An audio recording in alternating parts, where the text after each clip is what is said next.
Ako ti se dešava da se osjećaš nezadovoljno svojim životom, vjerovatno nisi svjesan 5 stvari koje su ključne za stvaranje sreće i zadovoljstva.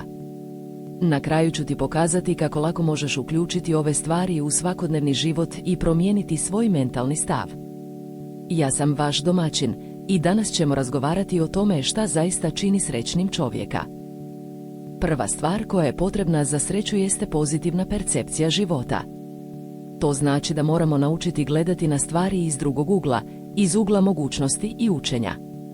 Primjerice, ako imate loš dan, umjesto da se žalite na sebe i svijet, pokušajte shvatiti što možete naučiti iz te situacije i kako možete koristiti to kao šansu za rast.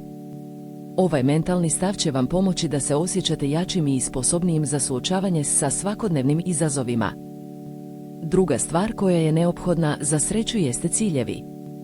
Moramo imati jasne ciljeve u životu i znati kako ih postići. To nije samo o tome što želite postići, već i o tome kako ćete to postići.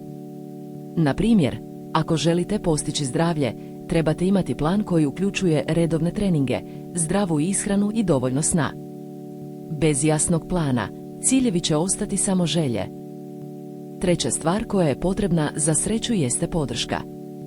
Moramo imati ljudi oko sebe koji nas podržavaju i motivišu. To mogu biti prijatelji, porodica ili čak samo jedna osoba koja vjeruje u vas.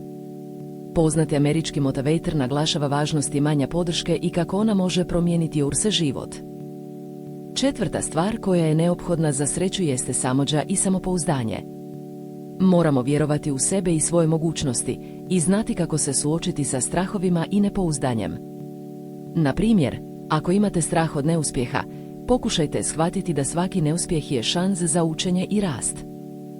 To će vam pomoći da se osjećate sigurnije i sposobnije za napredak. Peta stvar koja je potrebna za sreću jeste prisustvo u trenutku.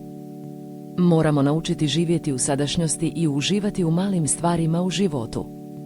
To znači da trebate prestati brinuti o prošlosti ili budućnosti i fokusirati se na što imate sada.